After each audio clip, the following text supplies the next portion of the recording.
vocación, es una linda profesión que me gustó desde pequeña. He compartido, he dedicado mucho tiempo, la mitad del día, a mi segundo hogar, porque lo quiero y lo adoro. Lo hago por vocación, no es por el sueldo que nos dan. Yo ahorita estoy cobrando menos de 200 bolívares quincenal. Ese es mi sueldo. Me duele porque es lo que a mí me gusta. Para eso estudié. Yo ahorita lo estoy haciendo en verdad, de corazón y por vocación. Esta es la voz de una maestra de 4º grado de educación primaria en el estado Zulia, una región ubicada al occidente de Venezuela, conocida por una riqueza petrolera que no se ve reflejada en las condiciones de vida de su población. Siento impotencia viendo a veces las noticias que dicen que, por ejemplo, mira el sueldo de los docentes, pero mira el reloj que tiene fulanito, los altos mandos de aquí, de políticos de aquí de Venezuela. Eso es una burla para el venezolano, cuando ni siquiera tenemos ni $20 al mes de sueldo. A esta educadora la llamaremos Jenny, pues por temor a señalamientos, prefiere que su testimonio quede bajo anonimato. Sin embargo, su realidad representa a todo un gremio venezolano y otros trabajadores del sector público que exigen reivindicaciones salariales para vivir con dignidad. A veces me pongo sensible con estas preguntas porque uno estudia, uno se prepara para poder cubrir nuestras necesidades en nuestro hogar, de nuestra familia, de nuestros hijos, pues. Estás escuchando Libres e Iguales, temporada 3, episodio 1. Cada mañana, Jenny sale cargada de su casa con libros, cuadernos, polígrafos y marcadores.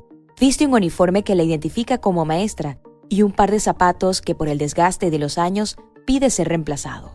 Paso a paso, camina hasta Luz del Saber, un centro de educación básica que no tiene cerca, tampoco puertas ni ventanas, solo pupitres y unas pizarras improvisadas donde anotar las lecciones del día.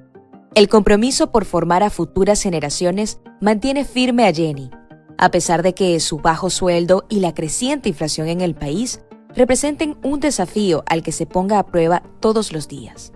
Solo pensar en sus segundos hijos, como llama a sus alumnos, le da fuerzas para no desfallecer. A mí me duele mucho porque en verdad yo casi 6 años estudiando esta linda profesión que viene siendo el pilar, la formación de cada niño, quien va a ser en un futuro el profesional en Venezuela. Yo ahorita en este momento yo estoy trabajando porque es mi vocación, porque me duelen mis niños. Jenny es licenciada en Educación Integral. Tiene una trayectoria profesional que supera los 16 años. Es docente tipo 3 y todo lo mencionado, de acuerdo a las tablas salariales del Ministerio de Educación en Venezuela, hace que un mes de su trabajo se valore en tan solo 458 bolívares, el equivalente a unos $18 estadounidenses. Esto mientras la canasta básica mensual en Venezuela se estima en $486,87, de acuerdo con cálculos del Centro de Documentación y Análisis Social de la Federación Venezolana de Maestros, el CENDAS-FBM.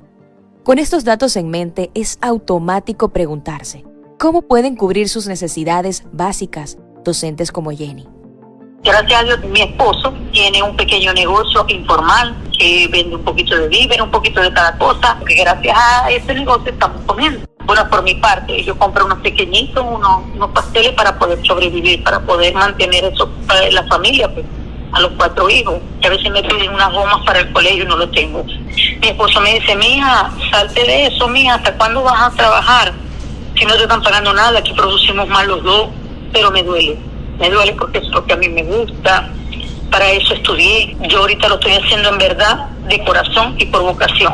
Quisimos hacer la protesta, unirnos a la protesta, sin embargo, hubo un tiempo que nos unimos, como 15 días, pero yo veía la necesidad de los niños, de que ellos no me van a pasar al otro grado superior con un buen aprendizaje, y en verdad a mí me dolía ver a los niños así, o sea, Dios mío, no, vamos a seguir otra vez, pero hasta si yo voy a necesitar un día para hacer una diligencia, por favor me lo dan. Los representantes me dijeron, maestro, usted es una excelente docente y nosotros nos acoplamos a lo que tú digas.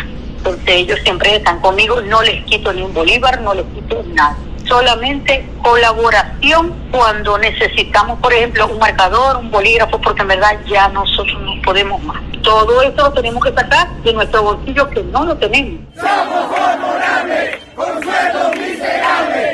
Somos honorables, con sueldo miserable. Desde enero de 2023, el descontento entre maestros, trabajadores del sector público y personas jubiladas arreció y se volcó en una oleada de protestas en múltiples estados de Venezuela, que se ha mantenido hasta nuestros días, ante la necesidad de soluciones urgentes que no se vislumbran. Así lo destaca el abogado y secretario de Reclamos y Convenciones Colectivas de la Asociación de Profesores Universitarios, Eduardo Torres. ¿Cuál es la situación de los trabajadores, en este caso del sector público? Precaria y por ello están en las calles. Yo opino igual a muchos defensores de derechos humanos laborales, entre ellos Froilán Barrios, un dirigente reconocido a nivel nacional, y es que en Venezuela hay una destrucción del sistema de relaciones de trabajo. Esto es parte de la emergencia humanitaria inducida para ejercer control social sobre la población. En Venezuela estamos por debajo del umbral de los $2 mensuales diarios que tiene que tener una persona para estar por encima del umbral de la pobreza. Es decir, nos han empobrecido para ejercer un control social sobre el pueblo venezolano. A pesar del compromiso y la entrega de los profesionales del país, estos valores compiten con no tener dinero suficiente para alimentarse adecuadamente o acceder a servicios de salud. De acuerdo con cifras de la Federación Venezolana de Maestros, más del 50% de los 370,000 profesionales activos han abandonado las escuelas desde 2017. A su vez, han señalado que buena parte se encuentra entre los más de 100 millones de venezolanos que han emigrado a otros países. Entre tanto, la deserción laboral de docentes continúa, pues se ven obligados a dedicarse a otras labores para aumentar sus ingresos. Para frenar esta situación es esencial la respuesta gubernamental ante las exigencias de quienes trabajan en el sector público. Así lo considera Eduardo Torres.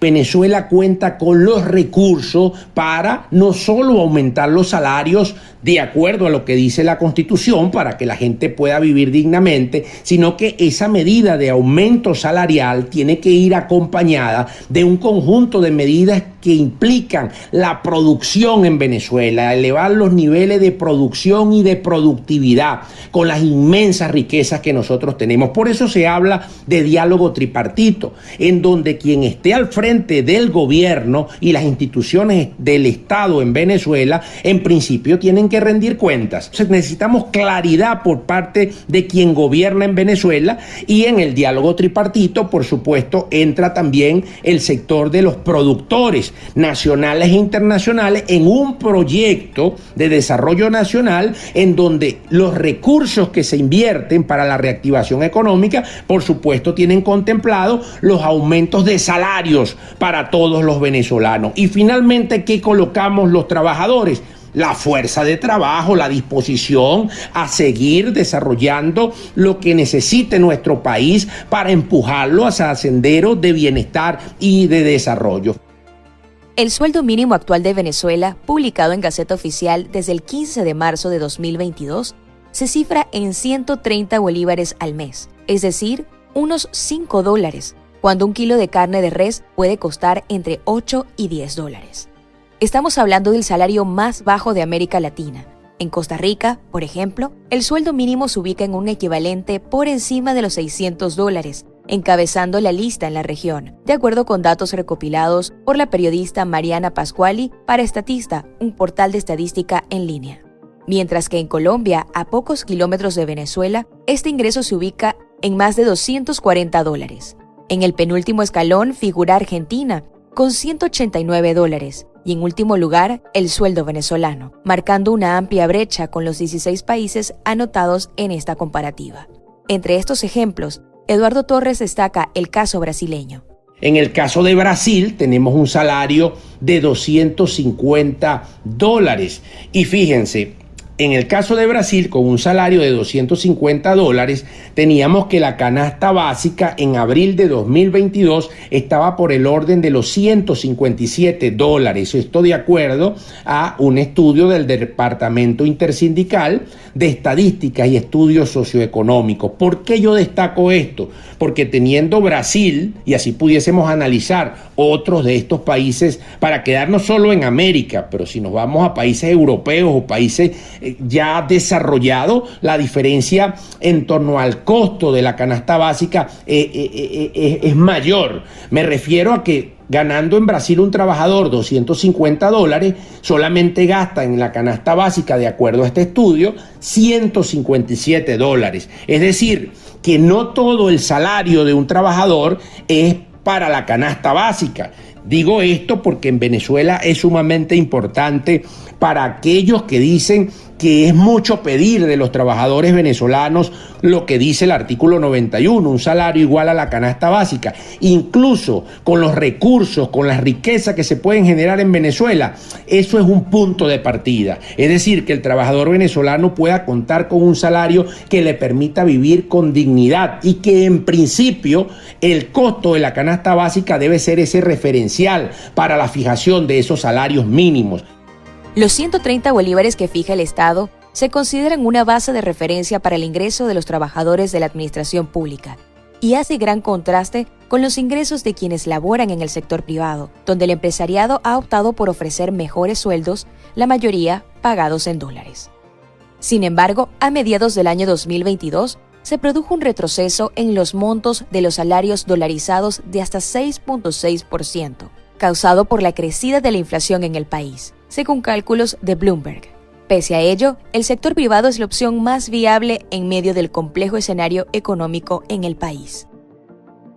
Pienso que el salario actual no es suficiente. Si yo viviría por el salario que me pagarían por el gobierno, nada me alcanzaría para nada. Sin embargo, la empresa me pagan mucho más que eso. Me pagan $120 mensual. Y no me alcanza para cubrir todas mis necesidades, porque yo por lo menos tengo a mi hijo en un colegio privado. Yo solamente gasto ahí $25 mensual, en donde queda el transporte, más el desayuno, almuerzo, cena y otras necesidades que tenga mi hijo. Y sin contar que se me enferma. Al momento de enfermarse también tengo que buscar dinero donde no tengo porque no me alcanza. Ella es Oregni Chourio. Se desempeña como encargada de despachos en una empresa privada, también en la región zuliana. Gana 24 veces más que el sueldo mínimo estipulado por el Estado venezolano. Sin embargo, esto no es suficiente para todos los gastos que debe afrontar en un mes. Muchas veces a esta profesional le ha tocado sacrificar la alimentación adecuada en su hogar e incluso la frecuencia con la que su hijo de 5 años asiste a clases.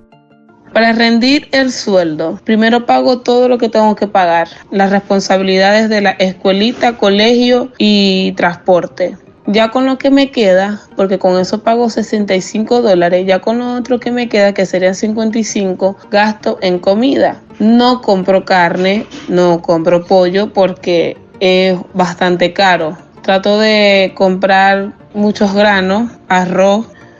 Y con respecto a los desayunos, es muy difícil porque no todo el tiempo pueden ver al niño porque a veces no tengo para darle un buen relleno en la arepa, pues a veces no tengo queso, entonces a veces me toca o que desayune aquí antes de irse al colegio o que él no vaya. Si no tengo queso y tengo azúcar y un poco de aceite, le hago unas supuestas mandocas. En la cena es lo mismo. Si en el momento de la cena yo veo que nada más queda un poquito de queso, bueno, el queso es para él, la arepa de la cena y lo que viene para el desayuno. Ya el otro día veo cómo hago y soluciono. Ya sea que mi hermano me ayude, pero de resto no me alcanza. Historias como la de Soregni conforman buena parte de la situación actual de un país. La más reciente encuesta de condiciones de vida del venezolano en COVID, publicada en noviembre de 2022, muestra que la mitad de la población venezolana es pobre. Además, anota que los trabajadores públicos tienen un ingreso promedio de $113 al mes, mientras que en el sector privado, al que pertenece Soregni, oscila alrededor de los $149 al mes. Contar con un salario digno en Venezuela es muy necesario, porque yo no me imagino ¿Cómo haría yo si no me pagan mis $120 mensual? Estuviera peor de lo que estoy ahorita. Y es que el trabajo y, en consecuencia, recibir un salario digno es un derecho humano a través del cual se pueden satisfacer otros derechos fundamentales, tal como lo explica Eduardo Torres. El salario digno, por supuesto que también es un derecho humano. En principio tenemos que forma parte incluso de lo que dice la Declaración Universal de los Derechos Humanos. Es que tenemos el artículo 23, uno de los 30 artículos de esta declaración, en donde se lee en el primer numeral que toda persona tiene derecho al trabajo, a la libre elección de su trabajo, a condiciones equitativas y satisfactorias en el mismo y a la protección contra el desempleo. Y particularmente en torno al tema salarial, establece que toda persona que trabaja tiene derecho a una remuneración equitativa y satisfactoria que le asegure tanto a la persona que trabaja como a su familia una existencia conforme a la dignidad humana. Esto desde el punto de vista formal de lo que dice la Declaración Universal de los Derechos Humanos. A ello yo tendría que destacar que el trabajo humano es el creador de la riqueza, es decir, es la fuente de la mano de obra de los trabajadores y de la parte también gerencial, porque ahí el trabajo intelectual, por supuesto, lo que aplicado a la naturaleza y a los recursos con que cuentan los países, genera las riquezas. Entonces tenemos el derecho, ¿verdad?, a esa riqueza que es producida colectivamente, por eso se habla del proceso social del trabajo, a beneficiarnos como sociedad humana de ese producto, de ese trabajo. De tal manera que yo creo que es un derecho, además, fundamental dentro de los derechos humanos, aunque todos tienen el mismo rango en lo que respecta a la producción de riqueza. Es muy importante porque a través del trabajo y de lo que a través de él logramos, que es las posibilidades, las riquezas para hacer otros derechos como la alimentación, la vivienda, como lo es la salud. Es decir, si de manera organizada las sociedades producen lo que necesitamos y si hay una justicia social que permita que esa riqueza sea distribuida a través precisamente de la participación de todos, estaríamos hablando que a través del trabajo y su remuneración podemos satisfacer muchos de los derechos humanos contenidos en la Declaración Universal. El clamor que une a trabajadores, profesionales, obreros y técnicos, así como pensionados y jubilados, es poder tener condiciones laborales óptimas y una reivindicación salarial que les permita cubrir sus necesidades básicas y las de sus familias. Sueldos ajustados a la realidad económica del país, que haya una respuesta oportuna por parte del Estado y, sobre todo, vivir con dignidad. Yo lo que pido es que me cubra mis necesidades básicas de mis niños. Cuando ellos me piden, mami, no tengo el mono, ya me queda pequeño, necesito comprarme otro, no sé, que si quiero arreglar la nevera me alcance. Eso es como echarle gasolina a un carro que el carro anda. Eso es lo que yo espero para tener un mejor futuro para Venezuela. Que presten atención al paro, a la concentración, a la asamblea, como le quieran decir. Hay muchos maestros que no han ido a dar clases porque no les da para, aunque sea para un pasaje. No, y para alimentación, el docente también es madre, también tiene niños, y hasta hay docentes que son madres y padres. Que Dios pueda ablandarle el corazón a esas personas, en verdad, que digan, Dios mío, sí, hay que mejorar el sueldo de este país para que pueda el país avanzar. Bajo un sol que sale para todos, los profesionales, obreros, pensionados y jubilados del país continúan alzando sus voces y sus pancartas en las calles de diversas regiones de Venezuela. Porque con $5 no se vive en un mes, ni en este país ni en ninguna otra parte del mundo. Hay una exigencia resonando en las calles, hay consignas que hacen eco por un salario digno que reivindique el esfuerzo de quienes trabajan. Son voces que resuenan porque se trata de un derecho humano que se exige desde la esperanza porque se espera humanidad del otro lado. Este fue el primer episodio de la tercera temporada de Libres e Iguales, el podcast de CODES, la Comisión para los Derechos Humanos del Estado Zulia. Visita la página web www.codesv.org www.codes.org y sigue las redes sociales @codes, CODHEZ. Narración, Adriana González. Producción, Héctor Brito. Edición y montaje, José Luis Teherán. Esta fue una producción de CODES para reflexionar sobre realidades que nos atraviesan como ciudadanos latinoamericanos.